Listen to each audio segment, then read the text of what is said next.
everyone, Life Coach Carisa here. Have you ever had this weird feeling like you could be wearing someone else's clothes that don't even belong to you? Well, maybe it's an old parenting style that doesn't work anymore. Or maybe it's a fear of money that was never even yours to begin with. Or what about a habit of shrinking to just keep the peace? Today, I am talking about the weight of these hand-me-down clothes that we inherit.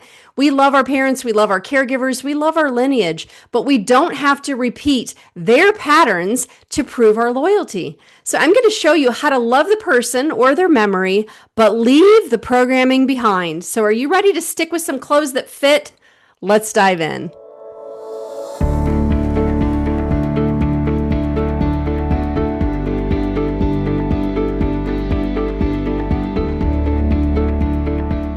Hi everyone, welcome back to my channel. This month, I'm going deep into something that most of us are doing subconsciously every single day.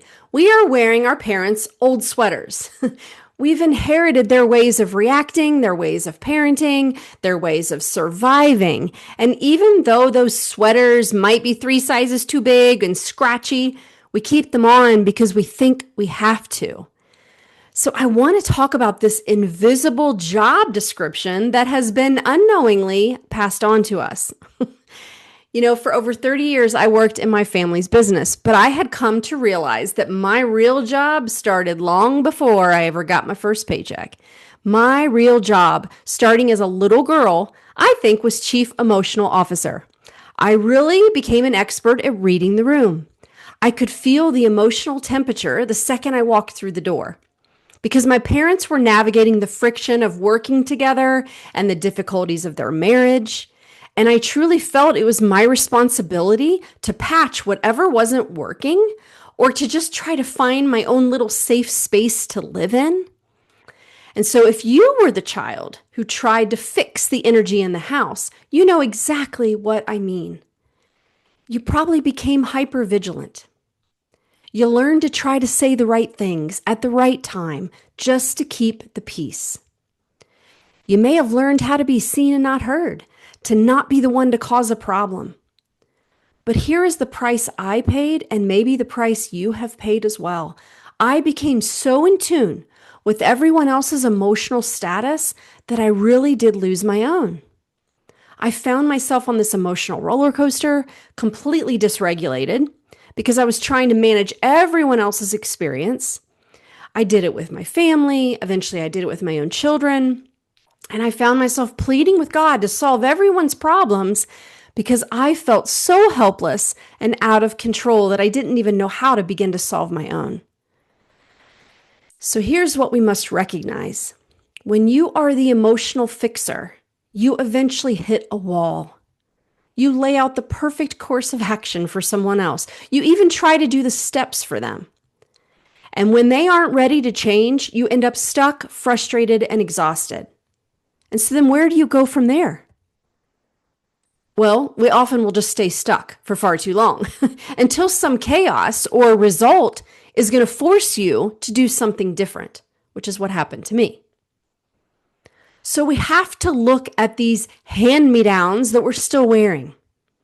I realized I was carrying my father's parenting style, executing the approaches with my own kids even when it wasn't working. I wasn't connecting with them. Why? Because it was programmed. I was wearing his relationship with money, one filled with uncertainty and panic and fear because I never saw a healthy example otherwise. And my mom? I watched her get smaller and absorb the stress to keep the peace, losing her own voice, trying to make others happy so she could just feel good. And subconsciously, I think I started doing the same. I'd agree to things I didn't want to do, or I would change my answers just to be agreeable. So this is what I want you to hear me say. Just because a behavior was modeled for you doesn't mean it's a mandate for your life. Just like old hand-me-down clothes sometimes don't work for you anymore, it can be the same with these patterns of thinking and behaviors. They fit someone else in a different time and place. I remember as a little girl putting on my mom's bell-bottom pants, and that was all for fun then, but you certainly wouldn't see me trying to do that today. That's the same discomfort I felt when I recognized I was repeating patterns that I had learned. They didn't fit me anymore. They weren't right. It was silly. Silly to try to be something that wasn't authentically me. So I want to give you a permission slip. If I could just grab you by the shoulders right now, I would lovingly tell you the times have changed and you are allowed to change with them. The tactics that our parents used might have been their way of surviving, but they are not the way you have to live. You have a permission slip to formulate your own thoughts, your own intuition, and your own ways of showing up. So here's a little self-check for this coming week. When you feel that old anxiety or that urge to fix something in the room, I want you to stop and ask yourself, is this truly how I want to feel or react to this? And number 2, does this feel like my own thought? Or is it just a recording from something in the past? And if the answer is something from the past, you have permission to throw that tactic out the window. And your family and your children are going to need the very present version of you, not a recycled version of your parents or your caregivers. Awareness really starts the moment that you stop defending your reactions and you start observing them, right? Inherited programming is often invisible because it feels like your personality, when it's actually just a survival strategy that you may have picked up as a child. You can tell a pattern isn't yours when the emotional volume of your reaction doesn't really match the situation in front of you. So if you're reacting to a small mistake with a level 10 panic, or if you feel a crushing sense of guilt just because you sat down to rest, you aren't reacting to the present. You are reacting to the past.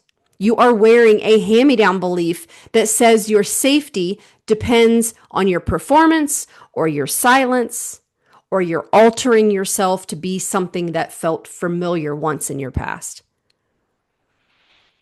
So I want to give you some top tips to kind of catch this in the act, because that's the most important part, right? Awareness and catching it. Then we can have the authority to change. So do this voice recognition test, like when you're criticizing yourself or you're playing out this rule in your head, I can't leave until every dish is done.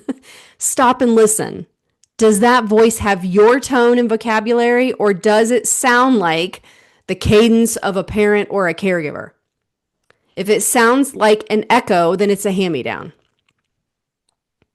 The second one is the should filter. Every time you use the word should, pause. Ask yourself, who told me that?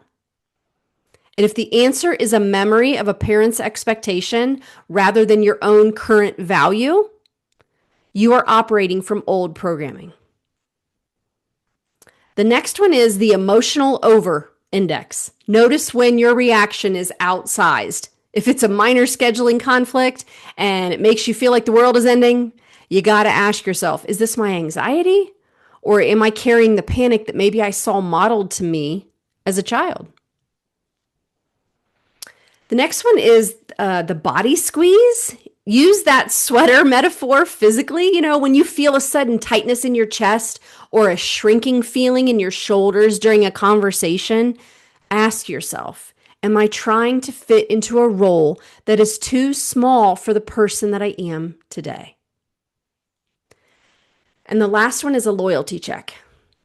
We often repeat patterns out of a subconscious sense of loyalty to our family, to who raised us. But I want you to remind yourself, I can love my parents and still choose a different reaction. Differentiation is not a betrayal. It is growth. It is you carving and finding your own way in this world. Now, your awaiting transformation isn't about disowning your family. It's about owning your freedom. It is the moment when a client tells me, I finally stayed calm when I walked into that tense room instead of trying to fix it. I was able to be around these people and just sit with my uncomfortability. I realized their mood wasn't my responsibility after all. It's the moment you decide that your peace of mind is worth more than the old programming of shrinking or over functioning. You don't have to carry the entire lineage on your back to be a good daughter, a good son, or a good parent. You are allowed to find your own way. I encourage you to invest some time in restating what that looks like for you. And remember, you don't ever have to navigate this alone. Now, if it feels heavy, it's probably not yours. You are allowed to love the person who gave you the sweater while choosing to take it off because it no longer fits who you are today. All right, everyone. I hope this gives you just a breath of fresh air that maybe you need today. You aren't broken. You are just trying to wear some clothing that isn't yours, and it's time to let it go. If you want to dive deeper into these generational patterns, please grab my book, Why Am I Like This? You can find it at local libraries in my area, or you can get your own copy on Amazon. And if you are ready to finally get to the root of the friction in your life and start your own transformation journey, book a clarity call with me today. No cost.